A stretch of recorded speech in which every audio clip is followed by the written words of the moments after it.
Hey, this is Ross Bain with Roleplaying Public Radio. This is RPPR episode 166. Cool villain ideas. Woo! And we're going to be talking about villains today at RPPR. This is it's a strangely apropos title. Yeah. It's Very straightforward. Yeah, I'm trying to make it easier to figure out what these episodes are about.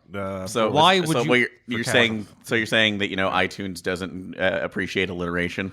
It's just for the listeners and just for new listeners. Just come on in. It's our Roleplaying Public Radio. We're here to talk about tabletop RPGs. That was my thing. I contributed title names. I know. But Are you saying you're phasing me out? No. We're here, Tom. No, this is the entrapment clause because we'll get you in the easy way, and then we subject them to David's puns. There you go. Yeah.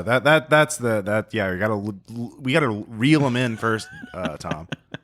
First off, though, before we get into the discussion, I do want to mention a couple things. One, when you're hearing this, I'll be on vacation in Australia, but of course, all these episodes are still scheduled up.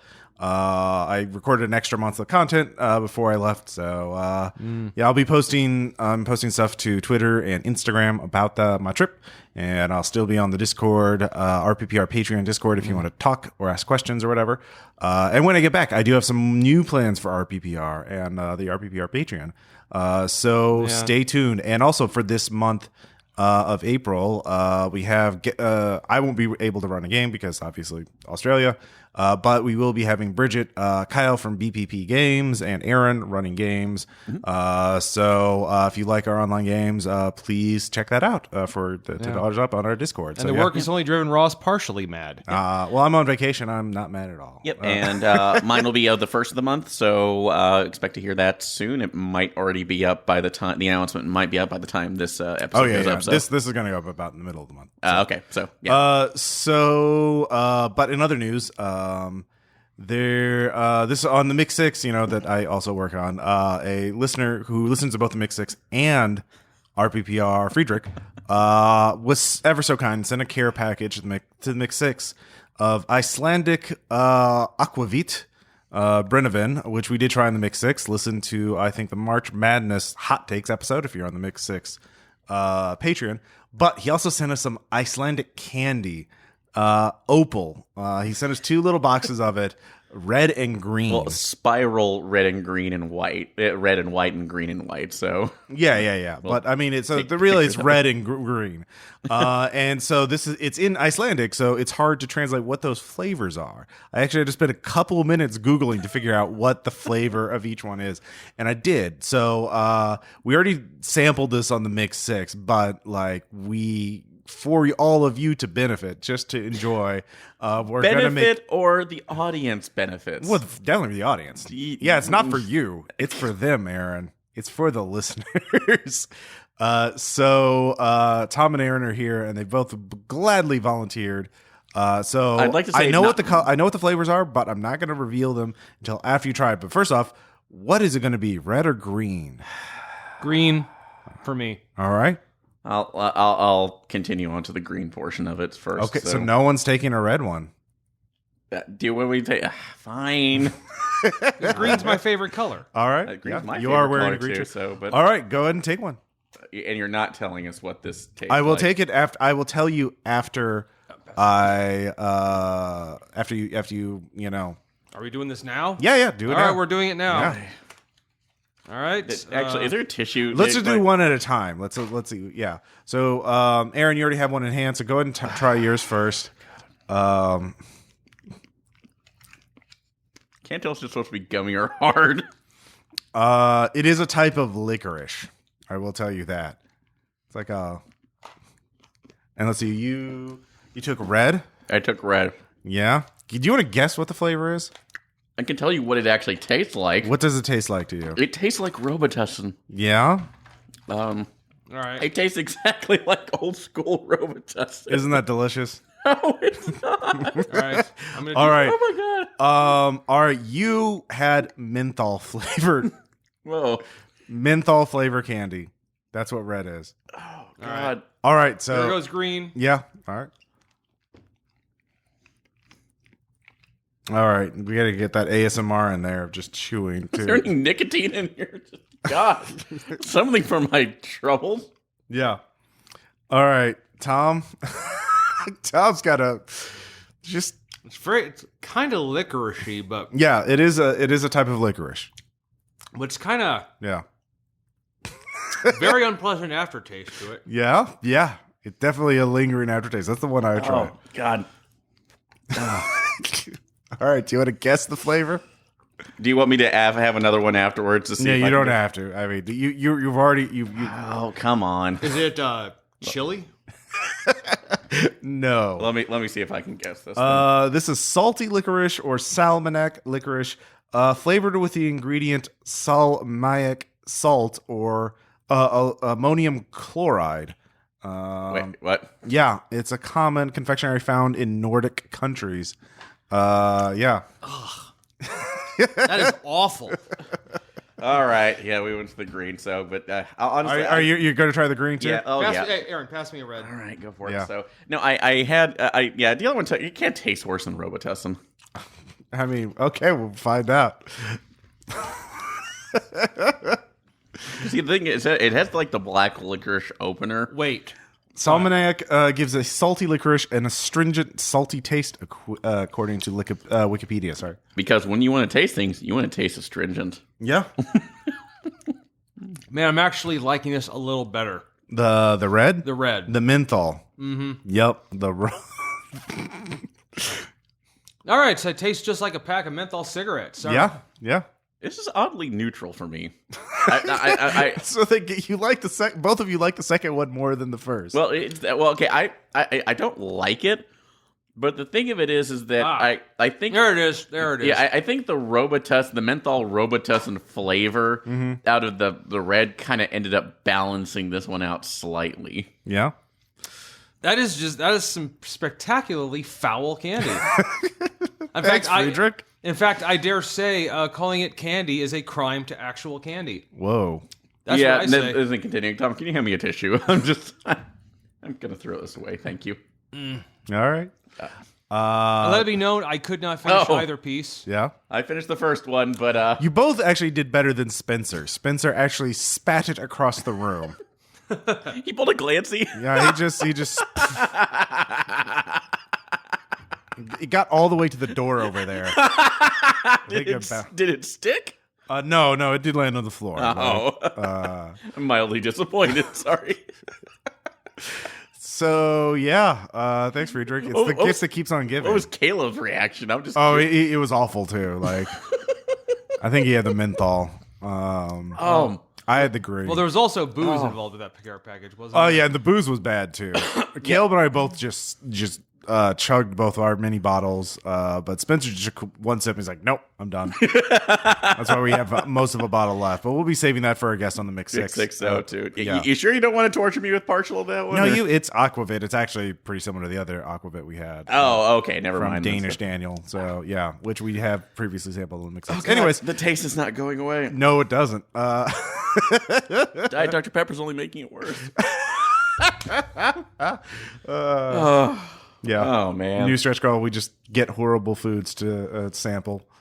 This is no. We're not going to. I don't. I volunteered to do this once. We're not going to make this a regular thing. I mean, we get enough money. I mean, on the Patreon. Well, if you pay me part of it. Yeah, What? of course. Well, you're just put the picture of me up there saying I volunteer as tribute. What the fuck? Yeah. Witness you. Anyway. Anyway. Okay, well, Yeah. Aaron, would you do it if there was also cake glaze spray involved? So, I mean, I just want to give you guys inspired for talk about villains, as I was just the villain of this little piece here. no, as like a villain, confectionary a jigsaw, villain if you cannot will. become truly evil without help. Yeah, and in this case, it was Friedrich who mailed it to me. Yeah. So is it really he the villain in this piece? Or Or is he just the weapon supplier? he's the enabler. Okay. Yeah. That's close enough. So good job there, Friedrich. Anyway, so yeah, let's talk about villains. Because villains are hard to do in tabletop RPGs because players have free will. They're not just following a single person's narrative. And two, A little murder happy? well, it's more that players all have sort of this meta narrative knowledge. Like everyone knows about tropes, the player, the person. So when they see a trope happening in the game, it doesn't matter how much you're role playing. You're like, well, I'm not going to do the in character thing and listen to the villain monologue. I'm going to just immediately attack. In fact, there was I'm reading this anthology of RPG themed comics called Advanced Death Saves, which I'll talk about in our shout outs. And they have a whole comic where like, aha, the villain shows up, and the player's like, well, I immediately attack. We all immediately attack, and like the villain, and then the GM is pissed because like I've spent hours writing a monologue for this villain, and you just killed him immediately. That sucks. And so that's kind of sort of the problem with a lot of tabletop RPGs is like if you have a villain coming into contact with player characters at all, the villain is going to be like players themselves out of character will recognize, oh, that's the biggest threat. Yeah. We need to destroy them immediately. And so you can't have like even cursory contact with players is like your villains won't survive it. And so how do you have a cool villain, an actual memorable villain? Because either they get annihilated the first time the party meets them, or you have in order to have it last a long time, you have to do the whole Dr. Claw hiding behind the scenes, never interacting with player characters except through like messages or phone calls or magic mouth spells or that kind of thing, like ways video screens. Yeah, exactly. Mm-hmm. Basically eliminating the possibility that player characters will actually kill them if they're in the same room together. Yeah. And that's kind of that's fine to do, but like that means the villain it's hard to make a memorable villain that way. Yeah, because ultimately, you're right. Everything, if you're just constantly screaming at the screen and going with the next time, I'll get you next time gadget attitude about it, that's really hard for games too, because you'll risk the players really losing interest in what the overall plot Well, it's just is. another bad guy. Yeah. Like, I mean, it's the basic foundation of making any character interesting requires, basically screen time, or like requires us to pay attention. Like I did recently play Undertale, and they have a lot of memorable characters in that game. And Undertale, actually, there are a lot of bosses, a lot of antagonists. I wouldn't necessarily call them villains. Some of them definitely qualify. But the whole thing is like you understand, and these are fleshed out characters because you spend time learning about them and what they're like and everything. And you can kill them, but in this case, the player is motivated not to necessarily kill the villains. Mm-hmm. It depends on, you get that free will choice. So Undertale sort of handles that very well, of how to make interesting villains, Flowey is a true villain. Like, oh yeah. Yeah. So, without spoiling too much about it. And you don't have to, of course they do the thing with Flowey. It's hard to fight Flowey until the very end. Like they keep Flowey sort of, nope, you're not gonna be able to kill this villain until the very, very end. So, it's hard to make a cool villain because you don't have the ability to make them flesh out their character, period, if they have to hide from the player characters the entire time or rely on video screens or magic spells in order to communicate with the players. Mm-hmm. So that's kind of the dilemma where we're at. So, Tom, in terms of you making a cool villain, like what are some of your thoughts on at least dealing with this most essential crisis? It's actually a villain I came up with for a D&D campaign. Yeah, kind of is I kind of is your attempt to like deal with this problem. Yeah. All right. So a villain I came up with, I think I might have mentioned a long time ago. Okay. It's he's a general in some imperialistic kingdom. Sure. Who's threatening the players. Yeah. And that's how you sell him at first, that he is the general leading the legions out to get you. Okay. So first of all, he's like, you are far away from him. Sure. And he is surrounded by an army. Now, it's not necessarily, well, then we're going to have to, how many soldiers do we have to fight to get to him? Yeah. Work your way up. It's more like, you're dealing with this, like it's using the 4 tiers of, like 4th ed. Mm-hmm. Heroic, Paragon, all the way down. Heroic tier, you're dealing with the threat of this army, and it's coming for you. And, well, it's on its way, but you're dealing with like its advanced scouts and the cavalry and things.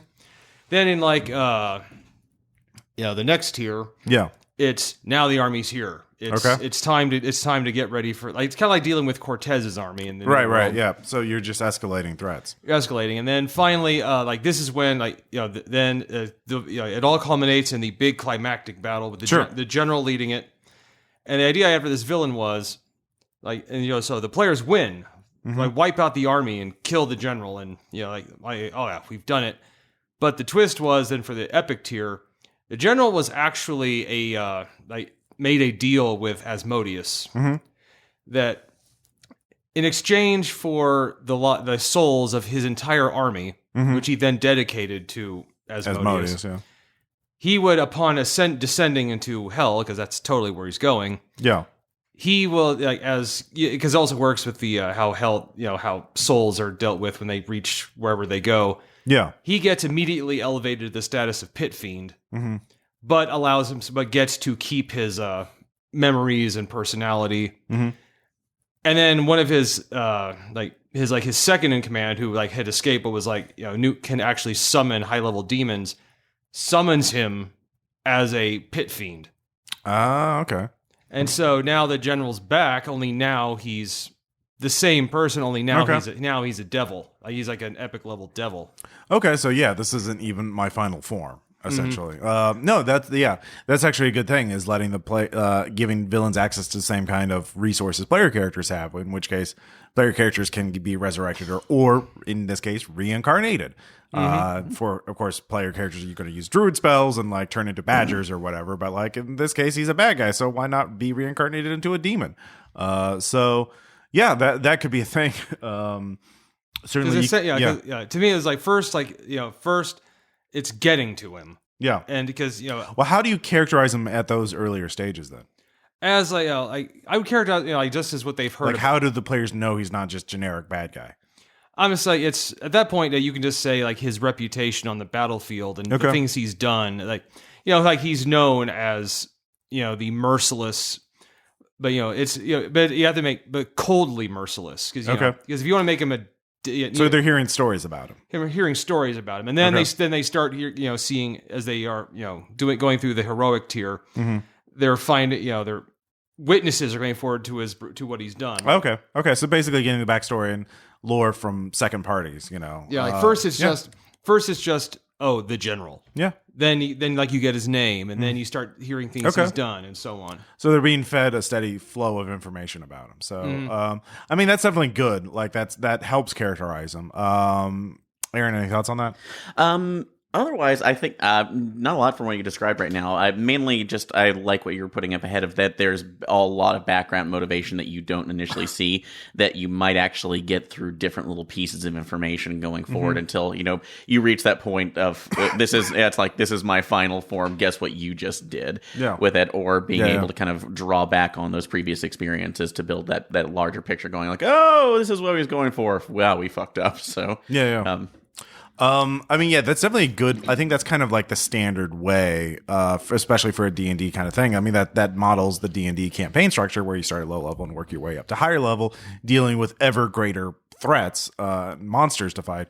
And so the threat kind of levels up with you, because bad guy with backstory, bad guy with more backstory. Oh, now you're facing the bad guy. Oh, now the bad guy's leveled up himself. So that's a good, it's a nice narrative arc. The problem is, though, again, your player character is never going to have a conversation with this guy until the battle where they fight him, and then the battle where he comes back is hey, guess what, bitches? I'm the pit fiend now, and it's Brittany. I'm back, bitch. And I mean, I that meme. I had thought of that too. That it is possible, say, if the players could go and have a conversation with them. But it has to be done very carefully. Because the players are well, we need to fucking just kill this guy. Well, So the way I thought of it was if they're if they're actually invested in their homelands or whatever, as the heroes that are rising. I mean, I'd have the leader of their side, send he says, we'd like you to try to go parley with this guy to maybe convince him to back off. Yeah. So send them there with responsibilities. And also, we were walking into his war camp. Yeah. To let them know that, you can attack this guy, but he's surrounded by. Yeah. You're not going to win. It's more the consequences rather than responsibilities. That's a pretty obvious one. If you attack that guy, he's going to just annihilate you because he's got his entire army. But even if it's alone in the tent, also you were sent there to attempt. And so if you violate if you were brought in under a flag of truce. Yeah. And you betray it, then you've just undermined your entire, your side's entire goal. Yeah, but I mean that depends on the there are a lot of player characters who be like, I don't give a fuck. Well, you also need to know your players. I want to get that sneak attack damage. He won't expect it. I'm an assassin rogue. Yeah. Well, and even in that case, you could putting something more into that there's something else that they run into during that fight. Like they manage to kill him too. Maybe that awakens a greater villain who enslaves this one and becomes an informant for you. Well, I mean, if you're gonna that would need foreshadowing though. That would still need to build up, and that's kind of then.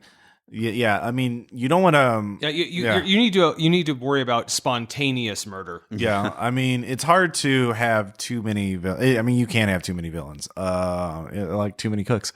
No, and absolutely, this is to me in this case, this would be just a pull. That's like pull tab for if emergency situation only. I think. I mean, the thing is that negotiating going to the party would work. It depends on the party though. So if your party has paladins and clerics in it, and other people who are like, oh, if you do something really out of alignment with your god or whatever, then you're going to lose your powers. Then that's a good paladin. If you fucking sneak attack them, you're going to lose your paladin powers because where you're held. But if your party's mostly I'm an assassin. I'm a ranger assassin. I'm a necromancer. Then at that point, I would say then you'd have to, as the GM, you have to go. Maybe they wouldn't be the ones they would send to parlay. Yeah, with this exactly. Guy. So yeah, that is sort of a good thing. Another way, that's sort of a classic way to have a cool villain is actually not have it so the problem isn't the players want to kill this bad guy.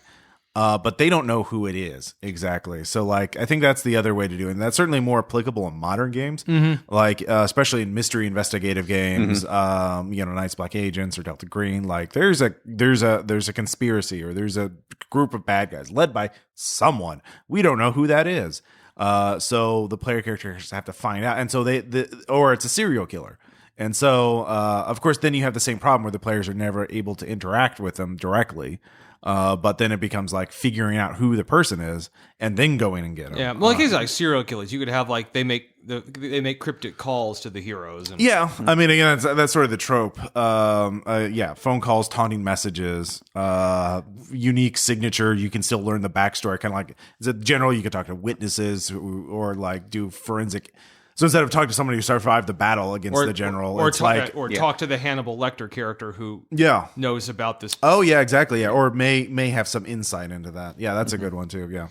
Another one could be, especially if you're going along the Night's Black Agents or Delta Green one, is doing something where through some other it's mystical or supernatural method, they're getting flashes of insight through this as well. So if it's recorded memory or a link to this villain or something where they might be slightly aware of them, but they don't get a lot of information so far. It's just pieces of that puzzle leading them to the last conclusion. So that way you can feel a little bit more connected to them, but it doesn't allow them just to step right in the room and one shot them. Mm-hmm. Yeah, you could definitely do that. One thing I was thinking about your general though, you could actually have the play. The thing is, if it's a general, that means there's a chain of command, right? There's and certainly military chains of command have what happens if this person, I don't know, gets killed. So the idea is to make the villain not the weak point of the thing the players are trying to stop. If we kill that person, we save the world. They don't want to make him load bearing. So. Yeah, exactly. A load bearing villain. Yeah. So in this case, have the general just show up and attack the player characters, and then make him a regular boss to fight. But then and if he gets killed, well, the bad guys just resurrect him. Well, guess what? His subordinate commander now takes over.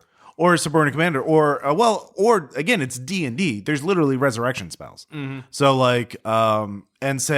so the villain actually gets killed by the player characters, maybe even twice. There's two, they have a fight at the end of heroic tier. You're level 9 trying to get to level 10, and the player characters kill the guy, and they're oh, we did it, we fought back the bad guys, but then the bad guys drag his corpse back. And boom, the cleric of the war god resurrects him because he's the general. And he shows up again. It's I'm back, and at surprise, bitches. Yeah, exactly.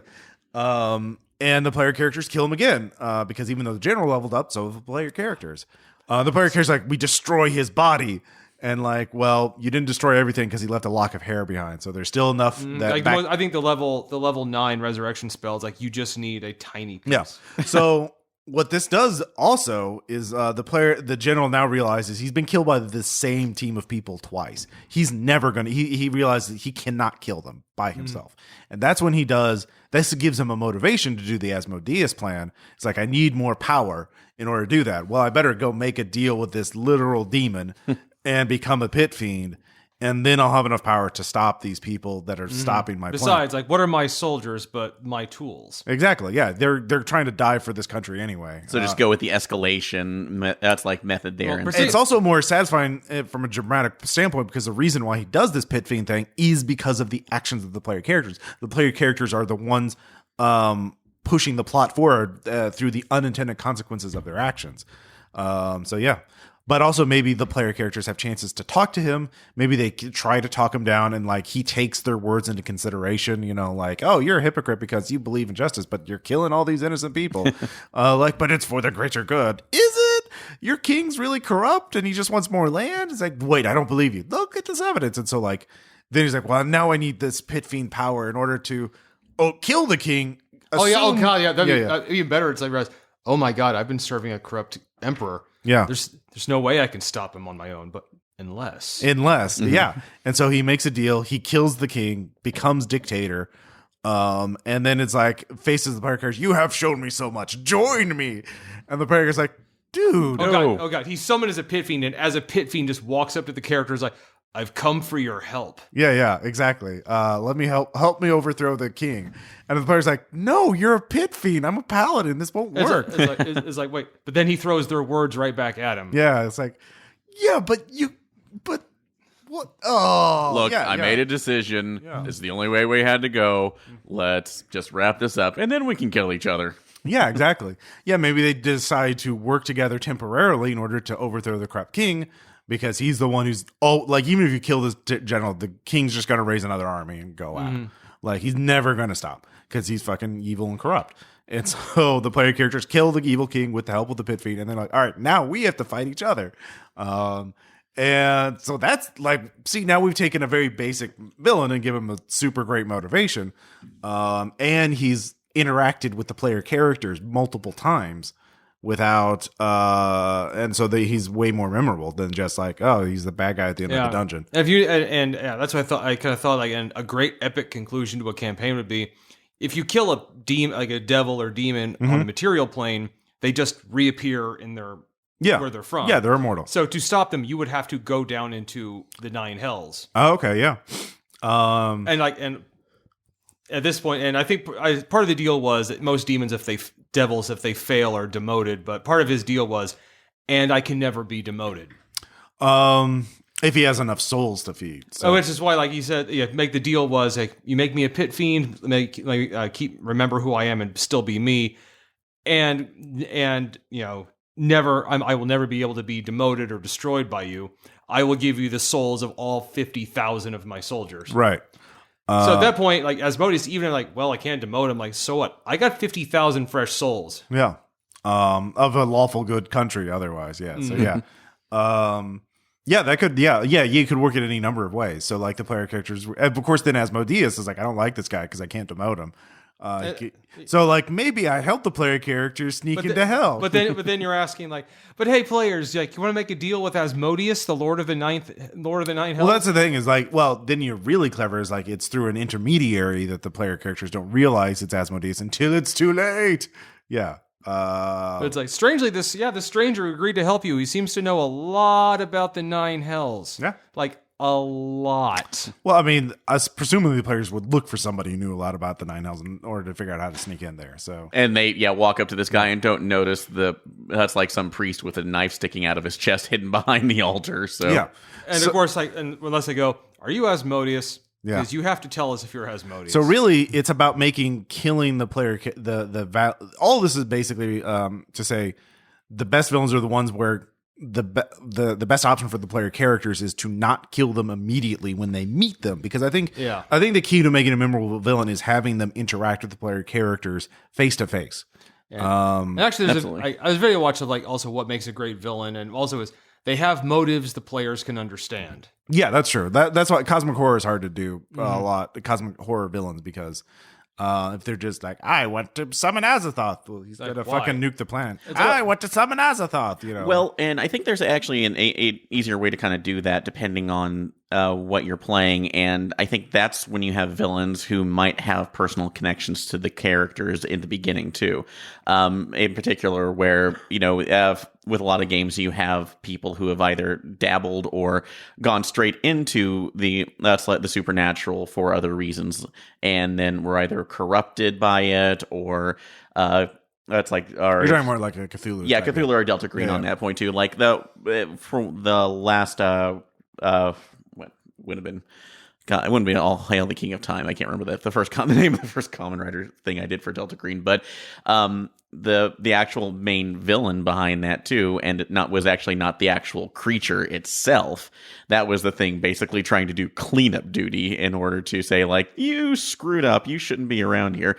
But the woman who ended up getting this artifact to try to cure her dad's cancer and realizing, oh shit, I can't do this, and it's turned him into a monster, and I have to keep feeding him or else what's left of my dad is going to die. So bringing that sympathy back into it, even though she's going to make the wrong decision every single time. Yep. And that goes back to what Tom was saying about understandable motivation, something that makes them, well, in this case, human and relatable versus just a cackling overlord. Yeah.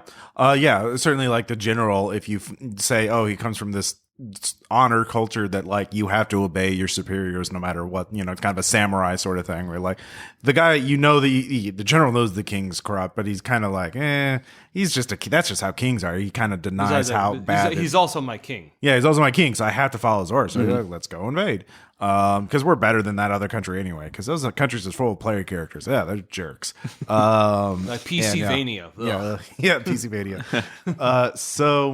But having a good motive, like spoilers for Delta Green Scenario Sweetness, the antagonist, the villain in that one, is a former Delta Green agent who uses a mythos thing to basically create a shadow body that she can operate remotely, and uses that to basically spy on her estranged family, like her kid in particular, who's with her ex-husband.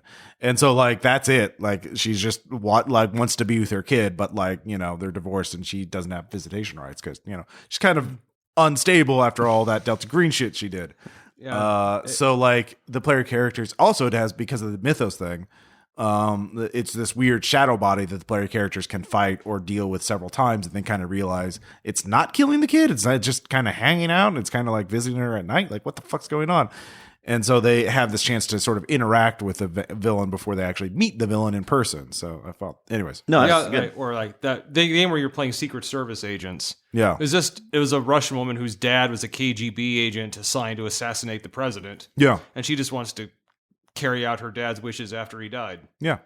Using a remote controlled Shoggoth. Yeah, I mean, if you think about like in real world, a lot of people who like, I don't know, steal lots of money aren't necessarily doing it because of greed per se. They like a lot of people believe if I'm rich, that means I'm a better person. Mm-hmm. So like I embezzled millions of dollars from my office because I deserve this money because I'm a good person. I worked hard, so I deserve it. I'm entitled to it. And that's sort of like, well, no, you aren't, but no. At least it's comprehensible to people. Like, it's not just, aha, I am Snidely Whiplash, stealing money from orphans. What are you getting from those orphans? Like, how is the orphan sitting on a large pile of gold? Well, it's from the Orphanarium Fund, But is that really that large, though? That's the question. All those celebrity charity balls, I know, but then Ronald McDonald's loaded. But like, there's a little bank. There's that bank over there that I assure you is going to have way more than them. And yeah, but that is a vault. That is armed guards and security cameras. That's a lot of it. Orphanarium Fund isn't that well guarded, especially if all you have to do is like change a few numbers in a ledger, and throw an orphan over the wall. Apparently, so. Whoa! Well, metaphorically, not literally. Just I said embezzling. It's white collar crime. That means it's not real, Aaron. So, I think I mean, it comes down to like making it to where killing the villain is not the best idea. Like certainly in real world game set in the real world, that's pretty easy to do. It's like, okay, so this corporate executive is behind this evil group of mercenaries that's causing all this trouble. But you can't legally prove it because, you committed a bunch of felonies yourself in order to, break into their emails and spy on them. And like you killed some of the mercenaries. Threatened some people. So yeah, what are you going to do? Well, we go to the executive and kill them. Okay, well, then you'll be wanted for murder forever because the executive's a prominent person. They're going to investigate. And that'll end the campaign, basically. And what underlings are under him who knew about this are going to ascend and immediately try to send other people after you, or maybe even get further revenge, and realizing, yeah, it's institutional. Yeah, that to a certain degree, yeah, you could vary that. Maybe the executive is corrupting an otherwise well-meaning organization, like a nonprofit or just a normal corporation company, or maybe it's a uniquely evil company, and like you need to take the whole company down. Or maybe your player characters are supposed to be like, I don't know, idealistic vigilantes who are not against killing, cold-blooded murder, or So like then you realize you can't just kill the person to deal with the problem. And in that case, it's trying to figure that out. Another option is to say you have a load-bearing villain, as we were talking about, like someone who's uniquely evil, and if you kill this person, their plans fall apart. But you can't just kill them, maybe because they're too well guarded. Maybe, for example, it's a cult leader, and in this case, you have to go undercover because also if you kill this person, it's going to cause more damage than good. Because like if you kill the cult leader, all the cultists who are just brainwashed innocent people are going to, I don't know, kill themselves or go on a killing rampage or do something else bad. Or if he dies, they die. Maybe they're psychically linked. Maybe they're or maybe they'll summon a big monster as revenge on the world. So in that case, you need to go undercover, and that's the whole thing, like doing this undercover thing where you're like, hey, I'm a cultist, and then they have to interact with the cult leader quite a bit. And maybe they start sympathizing with the cult. Yeah, sympathizing, or if you're in a Delta Green one, you start losing sanity and you start being indoctrinated by that. That becomes more problematic too. Yeah, I mean, I wouldn't make it so much die rolls as sort of a role playing thing, and like that's sort of like try to actually make it reasonable to the player that like their point of view is like, I just believe these things, and I think we should do this because why should we? Because look at all these other things. So yeah, just try and like actually argue try to persuade the player to the dark side, and see how that works. So because that makes good role playing. But yeah, certainly also in sci-fi games you can do a lot of cool stuff. Obviously in Eclipse Phase, this problem isn't a problem at all because you're like forks and ego backups. So you're like, we killed the villain again. Yeah, it's gonna go through so many times. Yeah, I mean there is a problem in you don't want the player characters necessarily to get the ego of the villain. But then, I like the idea of going undercover. Like you remember Gangs of New York? Yeah, Bill the Butcher. Yeah, when Leonardo DiCaprio got to kind of go undercover into his gang. Yeah, and realizes that Bill actually just kind of likes him. Mm-hmm.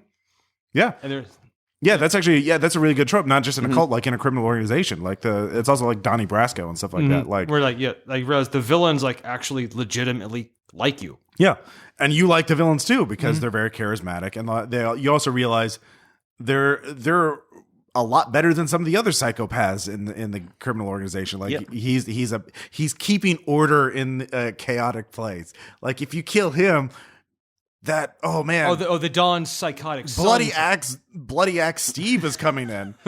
Bill the Butcher's bad, but man, bloody axe. Woo. Yeah, it's like we got to find a way to get redo the org chart somehow, and or Flensing Hook Fred, or like Skull Splitters coming in. Yeah, exactly. Oh my god! I just like flensing, or the skin eaters coming in. Yeah, yeah. Nobody, and he just shows up. Let's say, just like cooking Peking duck, and you eat the skin. It's really nice. Is that Peking duck? You don't know. It really is. We can't. He's named the Skin Eater. How can we trust him? Maybe he just like duck skin is really good. But that is a loaded name, Ross. I'm sorry. Yeah. Now the Skin Taker. Oh yeah, the Skin Taker. Yeah, there's nothing good about that. Well, no, but the Skin Eater doesn't sound any better. Because he does like, see, that's... You haven't had Peking Duck. It's really like, good. That's I called, have, though. Like, that's called taking the skin. Taking the skin. Yeah, exactly. Another thing is, I mean, we've been talking sort of like the big bad villains, but there's also like minor reoccurring villains you could have.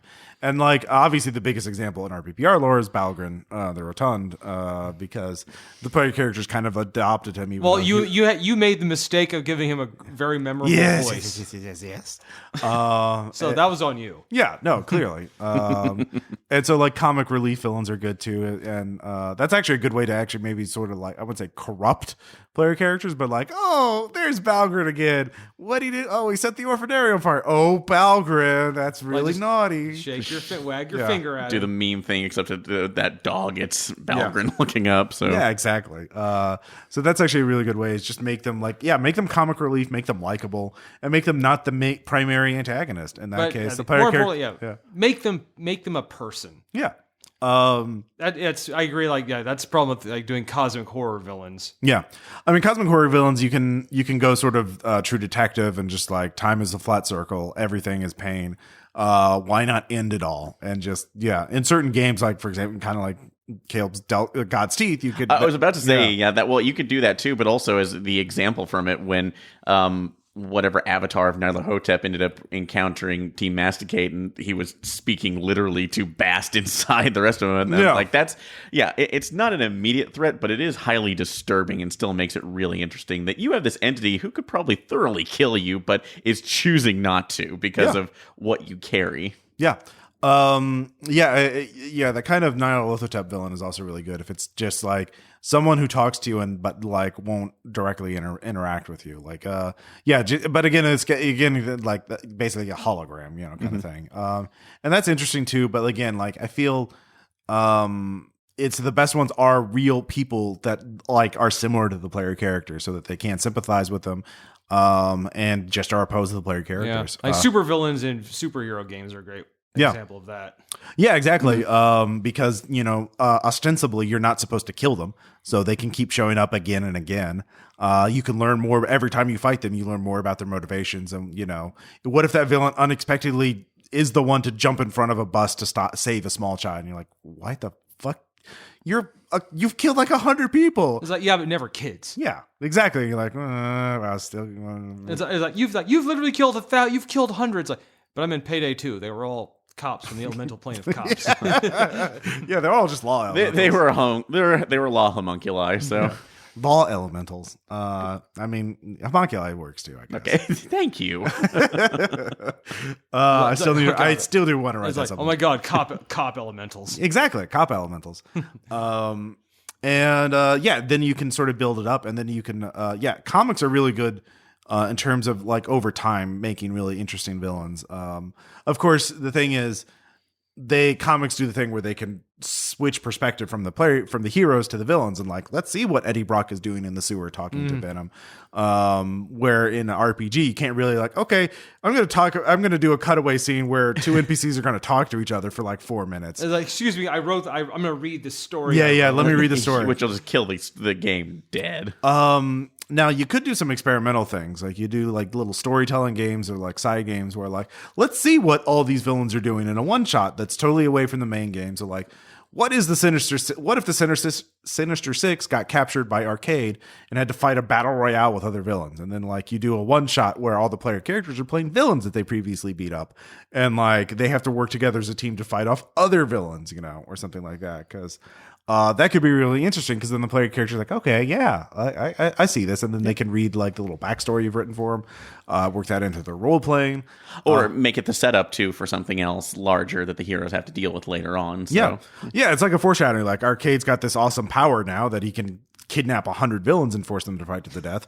Or for example, you could do cutaway vignettes where you make the player characters role play as Eddie Brock and Venom, for example. That could be really fun. I've seen on D&D too. Like, actually, like I've heard about this in a D&D campaign, for example, where, the player characters in the Underdark doing things, exploring. Then the GM ran out one session, a one shot where everyone was playing a kobold, part of a kobold tribe, and they were fighting other monsters, and then they all get killed by a dragon at the end. Well, then later on, then they come back to the main campaign. The player characters find the corpses of these kobolds, and they're like, "Oh shit, it's these guys!"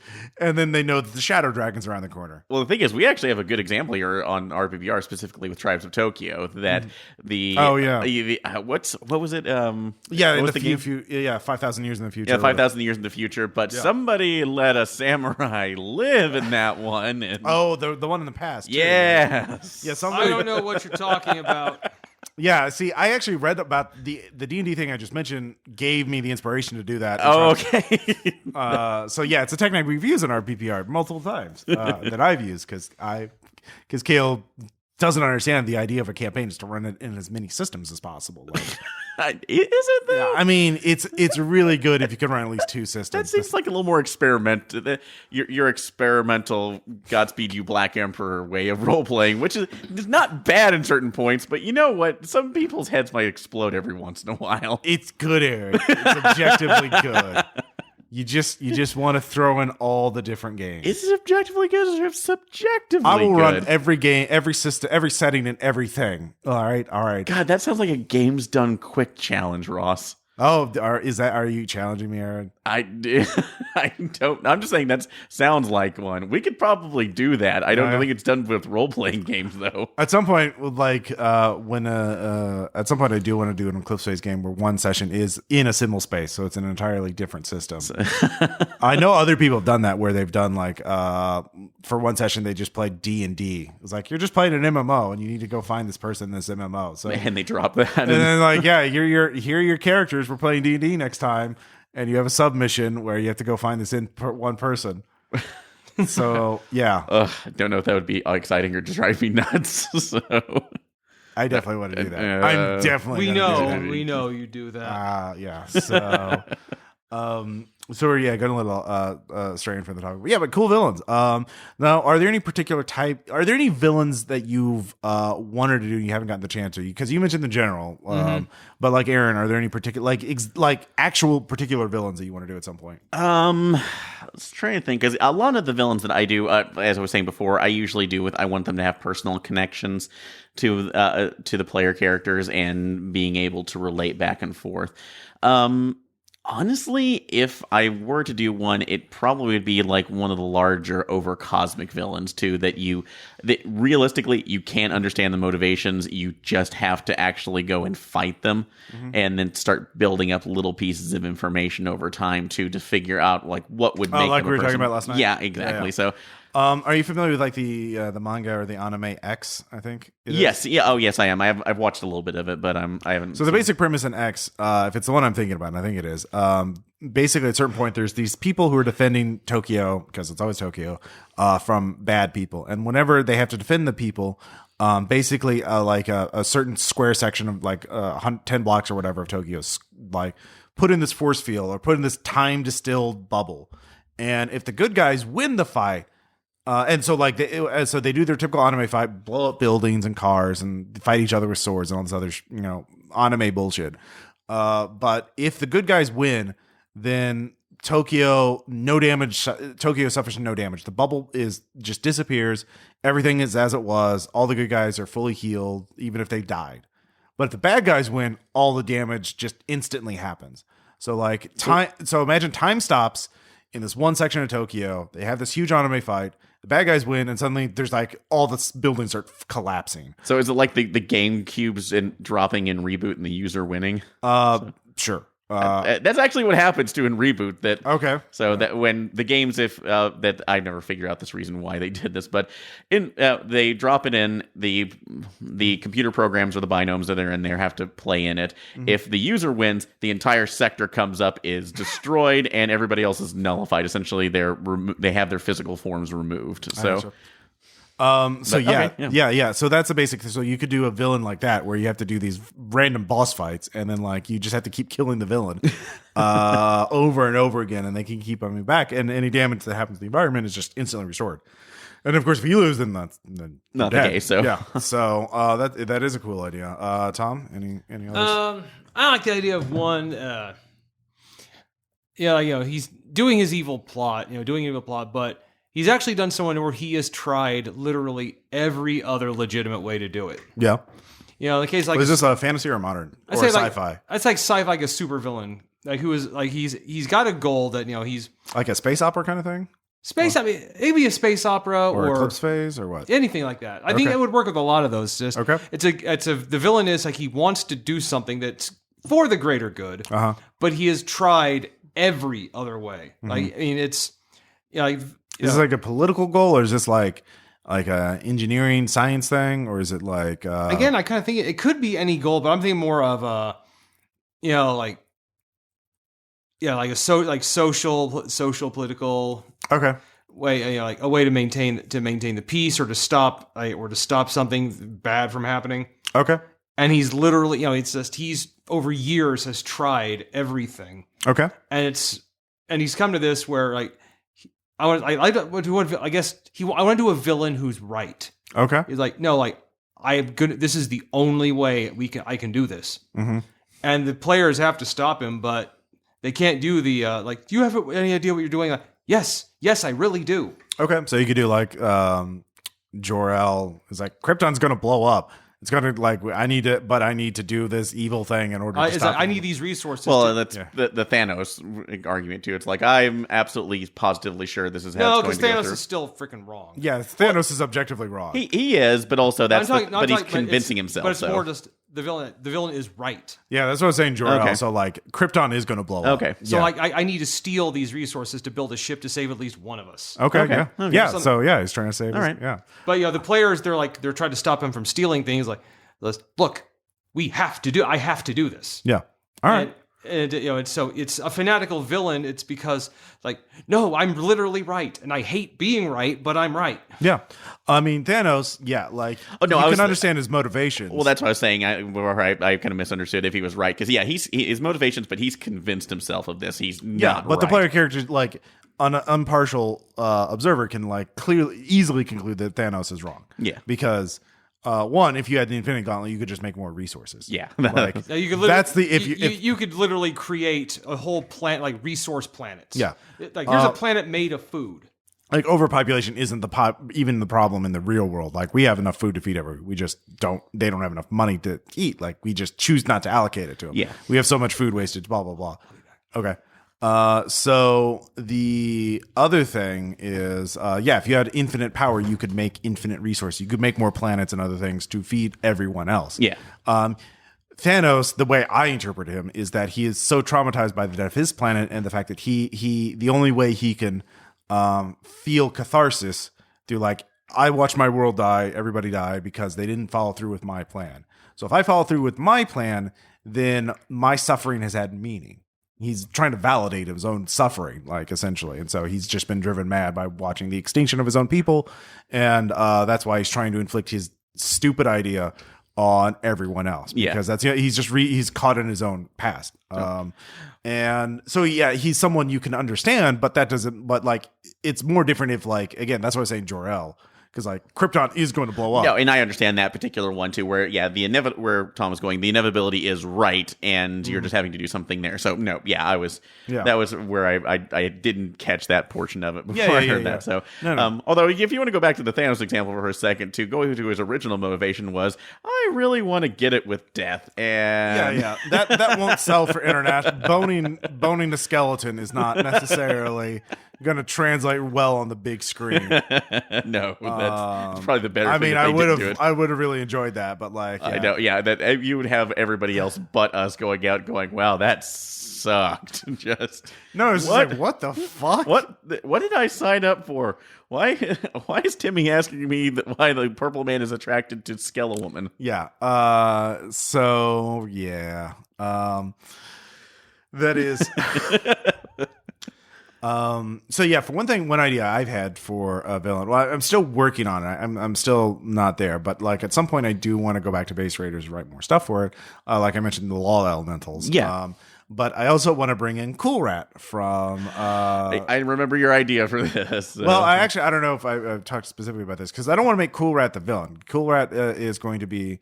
So my idea for Base Raiders is to have some sort of supplement or something talking about like all these artificial beings that have been constructed over the years to either be mascots for children or for corporate logos, or were literally created by children. Because, you have all these tropes of like everything from Frosty the Snowman to Rim Lazar of like children just magically creating beings, or beings magically created to help children. Yeah. And then you also have like robots serving the same kind of function, and so you have all these beings created to help children or be friends to children or to guard children or something like that. And then like what happens when those kids grow up, and they're kind of abandoned, or like what similar beings that were created by corporations to be living mascots, or propaganda tools for governments, so the thing is, so those would be like Cool Rat is trying to be helping them or help them find a home or something like that. And so the antagonist, the villain, would be, of course, someone who has been assigned by the government or the corporations to essentially capture all of these beings and harness their power. And so in this case, it would be, since you're selling from like children's or the general imagination, literally fighting the collective imagination of of kids. Well, it's like discarded beings, like people that were like, so from the perspective of the villain, though, it's like these are like powerful beings that can like blow up cars and level buildings. They should be nowhere near children. They should be nowhere near teens, and so like they need to be stopped because they're a danger to society. And just taken as the assault on Foster's home for imaginary friends. Yeah, exactly. So. It's basically imagine it as a supermax prison. And like it's Foster's. It's basically the truancy cop for Foster's, or a bounty hunter hired by Foster's, the supermax prison. Jeez. But like they're sometimes these when you're a robot programmed to help kids, they're like, let's go on an adventure into space, and then the kids get sucked out an airlock. Well, maybe that's not so good. Timmy got exposed to radiation, so we had to replace his legs with cyborg legs. The good news is that they have a 1,000-year charge, and he'll never get tired. What are the handcuffs for? Yeah, exactly. Yeah, Timmy's just kind of like, I'm always in pain. You get used to that, Timmy. I don't. Yeah, we can. Oh, yeah. Oh, well, just disable your nervous system for that, or your pain sensor receptors for that. So yeah, we just need to engineer more of you. Timmy becomes, Robo Kid, essentially. So in that case, who would you actually have as the villains in this piece? The bounty hunter. The bounty hunter. Okay. Yeah. The villain, that would be the person, and it would be someone who's basically either technologically or magically resistant. So like, even if you blow this person up, they're going to come back. And. Yeah, I haven't worked out all the details yet. I'm still workshopping it. So I'm thinking maybe it is a discarded being that like has found a new purpose and is like hates it, or it was maybe a construct that was designed specifically to hunt them. And okay. So a Terminator for these Terminator things. That, or like a Judge Doom variant. Yeah. So. Or it could even be like a parent who's like hates that their kid ran away because like they went on an adventure to Alpha Centauri or the Dreamlands, and like my kid went to the Dreamlands and became prince to all of Ulthar, the cat city. And now he just meows at me in my dreams. And I hate that. So I'm going to take it out on you former serial mascot. So basically. Oh, God, that's great. Yeah. So you can understand their motive in that case. The mom who hates that her kid is now in the Dreamlands and juiced herself up with superpowers. And is always going to keep coming back. That's true. So yeah, I like that. Or possibly using them in a certain or it could be way. an entire team of bounty hunters, probably. Yeah. Although I like the idea where, like, if you're doing the single parent or somebody else who suffered a tragedy, either directly or inadvertently, trying to collect some of these mascots and other together in an attempt to get back what they lost too. Like, hey, if I get Tony the Tiger and Sonny the Bird and these guys and put them in this machine, I create a portal to the Dreamlands and manage to wrest my cat child. That could be back. another antagonist is actually like the ones that prove the bounty hunter's point. So like you could like Cool Rat in the original Road Trip book is someone who kidnaps kids and replaces them with robot doppelgangers so he can keep entertaining the kids because that he thrives on attention. But Cool Rat has reformed and has repented his ways and is trying to just find a new home for all the discarded beings so that they don't have to be, they can be away from humanity. And he don't become what he did. So. Yeah. But like these are the people who are still addicts. And so like still trying to get kids to pay attention to them because they Maybe their minds are childlike too, and they're locked in that way. Yeah, like if you're a robot programmed to be the coolest kid on the block, and you aren't a self-improving AI, then you're locked within a 10 to 11-year-old mindset. Yeah. So. Or maybe you pretend to be that, but you're sinuously, yes, Timmy, come on, let's go on an adventure. Walk down that corridor first. And then the kid gets zapped by a plasma can. It's like, well, that corridor is trapped. Let's go get some more kids. Oh, God. Yeah, using them essentially as 10-foot poles. Oh, God, that would be horrible. Yeah, exactly. So, maybe there are some, so that would be another villain is and they're actually, that could be a thing. We haven't even talked about villains you don't even know are villains yet. Yeah. So the player characters are these. All right. So you have characters who are base raiders, and they run into this NPC base raider. It's like, hey, I'm tagging. These kids are tagging along with me. I'm showing them adventure. Blah blah blah. And then the player characters find out later that those kids have all been blown up, cyborgized. Cursed or something like that, or these teenagers are being used as pawns by this NPC base raider, and they're like, "Oh, well, that guy's a jerk." Yeah, it's like, why do you have the middle school walking wounded behind you? Yeah, exactly. Or why do you have these precocious teens you gave them shape-shifting potions, and now they turn into animals, but they're being traumatized by fighting a secret war against aliens? Because we got to shove in animorphs into this somehow, don't we? So the player characters realize, well, the base raider's helping them. He's kind of an ally of convenience. But do they really want that help? Exactly. What's the greater good in this situation to helping with this one particular issue, or delving deeper into the personal problems, why they came into contact with this creature overall, and is it even good for them? Is it worth it to fight this extra fight to be moral, or are you just going to let that slide because he's giving you a good deal on, robot parts or something well, sure, that he scavenged? So the player characters, and also if you fight him, you have to be real careful about it, because the first thing he'll do is throw the shape-shifting teenagers at you, as, cannon fodder. And you're like, we don't want to beat up these shape-shifting teenagers. That's kind of bad. And so the player characters be real careful not to pick a fight with this guy, because he's real sleazy. Good job spoiling Stranger Things season 7. Child soldiers with base raiders. That's another type of villain, is the one that is just kind of like, oh shit, he's helping us, so it's inconvenient to fight him. Oh, damn it. Those are a bunch of base ideas for villains. Anyways, feel free to comment if you have questions or comments about this discussion. We'd like to hear about your villain ideas. Absolutely. Post on our website, or on the RPPR Patreon Discord, or on our Facebook group. Anyways, when we come back, we'll have shout outs and anecdotes. Woo!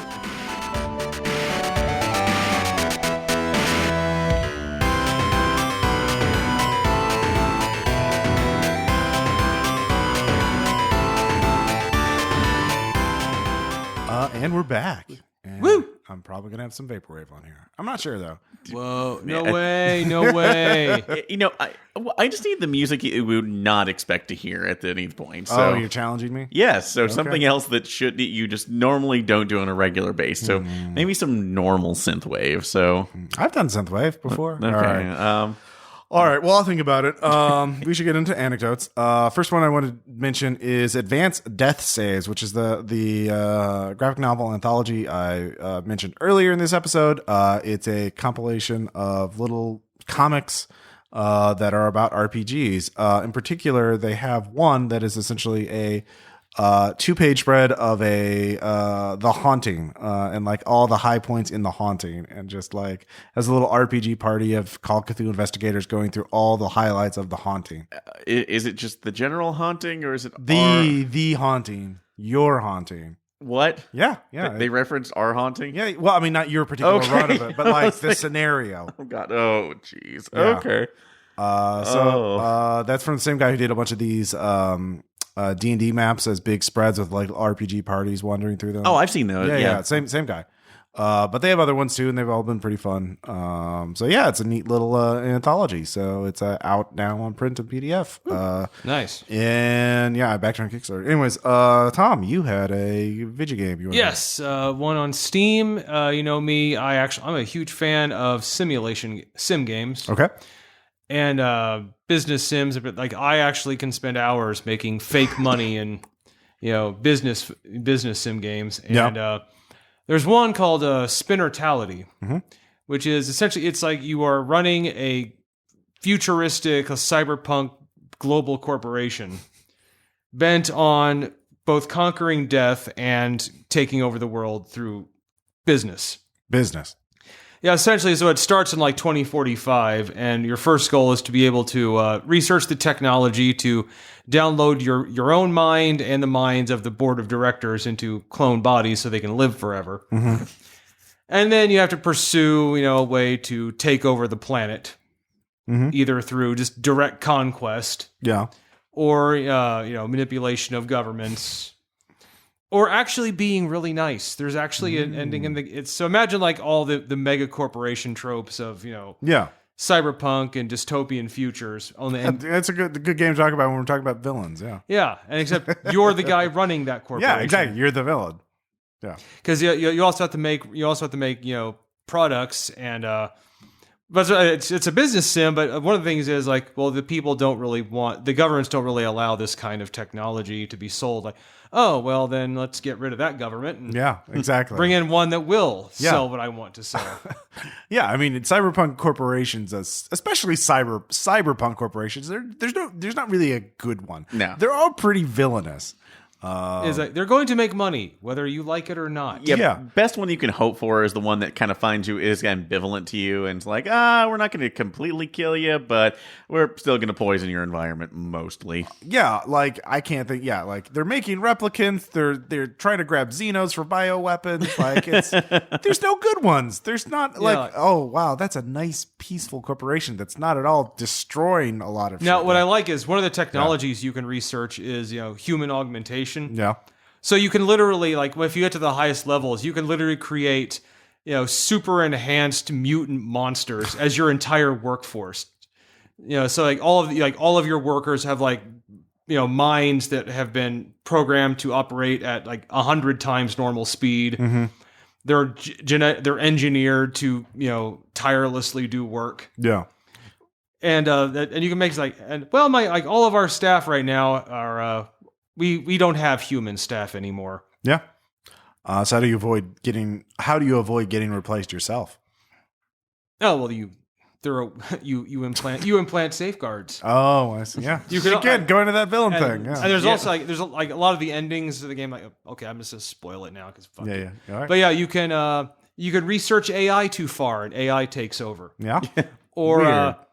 Or the mutants you create stage an uprising against normal humans and take over the world. Yeah, weird.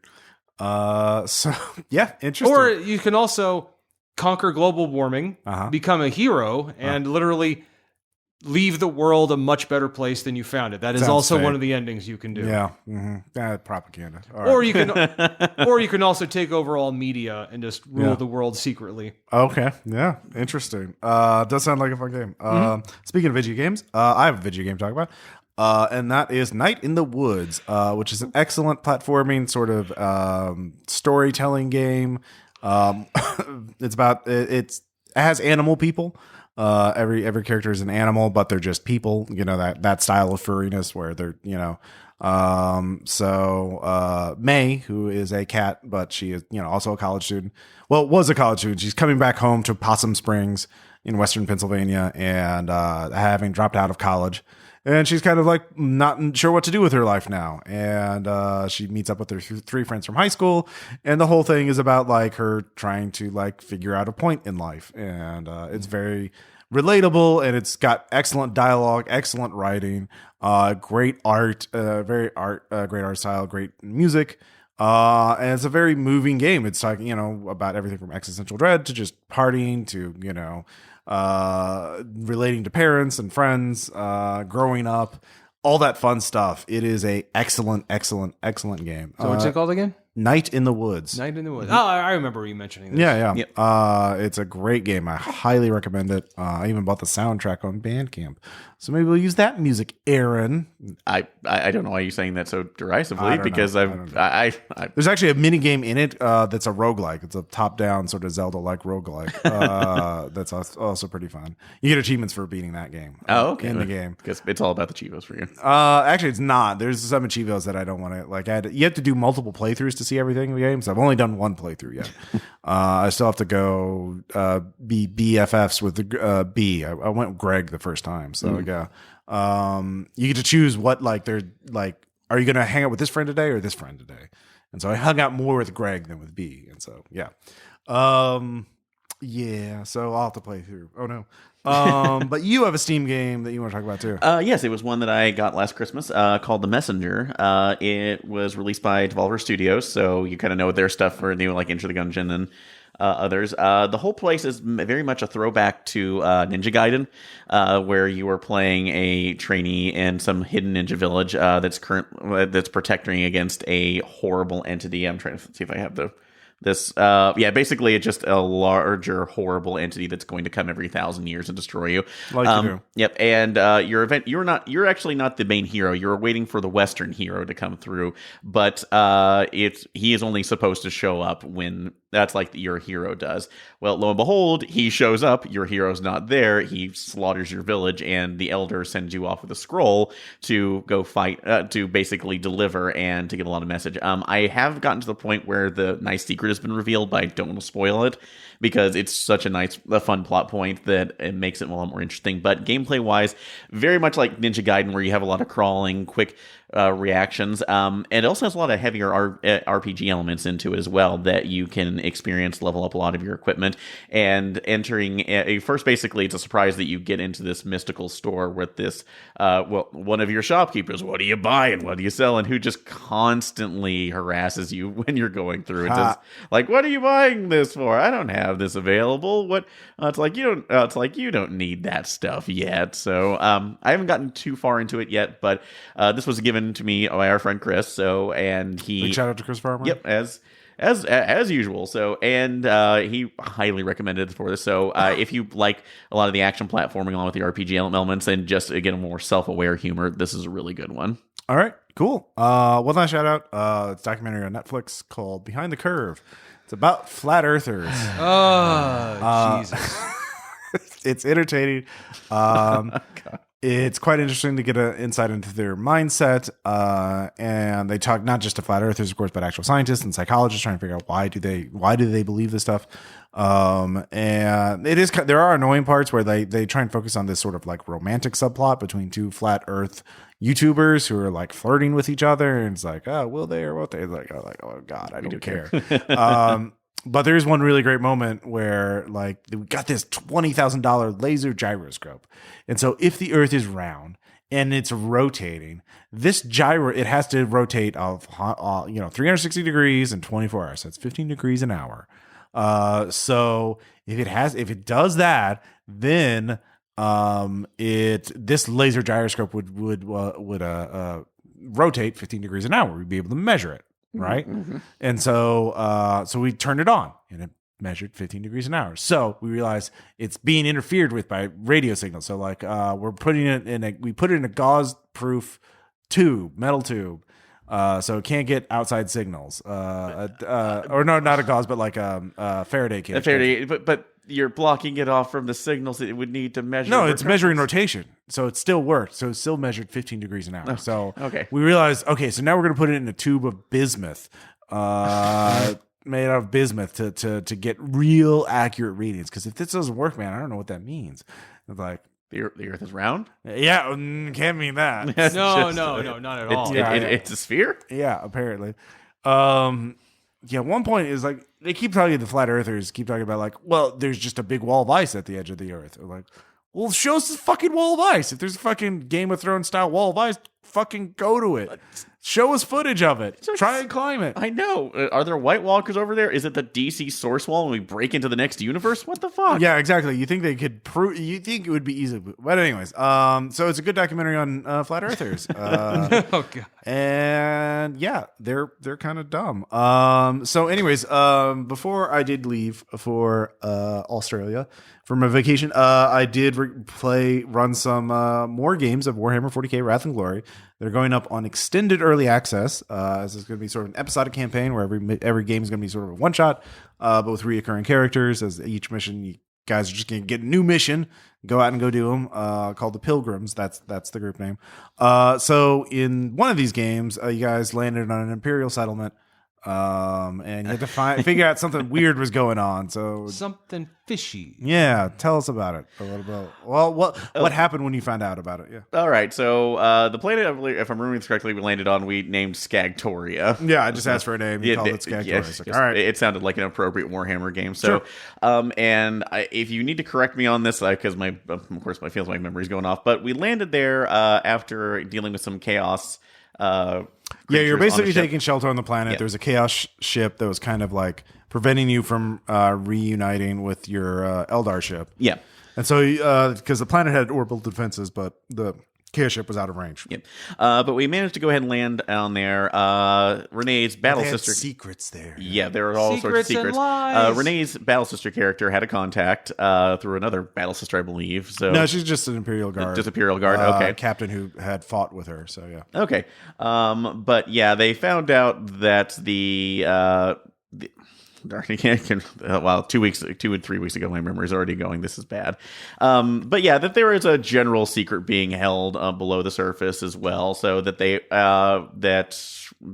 entities or creatures that they were dealing with, and basically locking the mutant populace down there to deal with saying like, well, we can't really get off this planet, but we're not going to let them attack us. So let the guys deal with it, which at least my character was going, that's wrong. Yeah, basically it was an underground settlement, but the very bottom levels were abandoned. But a patrol had gone missing. A militia patrol had gone missing there. It was like, oh, I'm sure that was an accident. But then they go to the mutant mushroom farm where mutants were growing mushrooms for food because it was underground again. And they talked to them and they found out mutants had been going missing.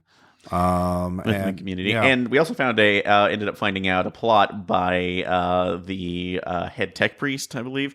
Well, that's we need to. Okay.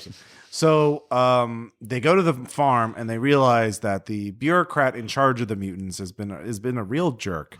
Imagine that. Yeah, comparatively to Warhammer standards. And so, how did you decide to deal with the bureaucrat? Did you I guess that's the fun part. Oh god. So I know you yanked him out of his little office. Yeah, we yanked him out and we basically I believe we put him up at the front saying like, guess who gets to fight the hordes coming out? Well, no, you had to go down there. The hordes weren't coming out, but the main thing was that you enlisted all of the mutants. Yeah, we did. I think you're the one, your character, the charismatic elder. Yeah, the charismatic elder. So this guy's the bad guy, and the mutants are like, oh, that jerk. Yeah. We the guy we already hate. Yeah, we already did that. So I have a Eldar Corsair that I'm playing that is the mouthpiece of the group for better or for worse. So I kind of did my inspiring speech toward them, saying, "Hey, just kill middle management because they are the ones who taking advantage of you and your mushroom farms and your underground lives." So yeah. There was they assembled a mob of mute. So it was basically a Space Marine, a Battle Sister, and an Eldar and an Orc for into a bar, walk into a mutant farm, a mushroom farm, and like raise a mob to go fight some bad guys. And that was pretty. I would think it was a pretty unlikely group of heroes, but it worked out pretty well. That's something to look forward to on the RPPR Patreon, as that's extended early access. So I'm not sure when those are going up on the main feed. But it'll be after Rain is concluded at some point. So, something to look forward to. Anyways, that's been RPPR episode 166. Yep. I am at Ross Payton on Twitter and Ross.Payton on Instagram. And I'm at Aaron Karsten on Twitter. And you can find our Twitch channel at Raillery Podcast Streaming. And if you want, I'm Lustrian Snake on Twitter. Yeah.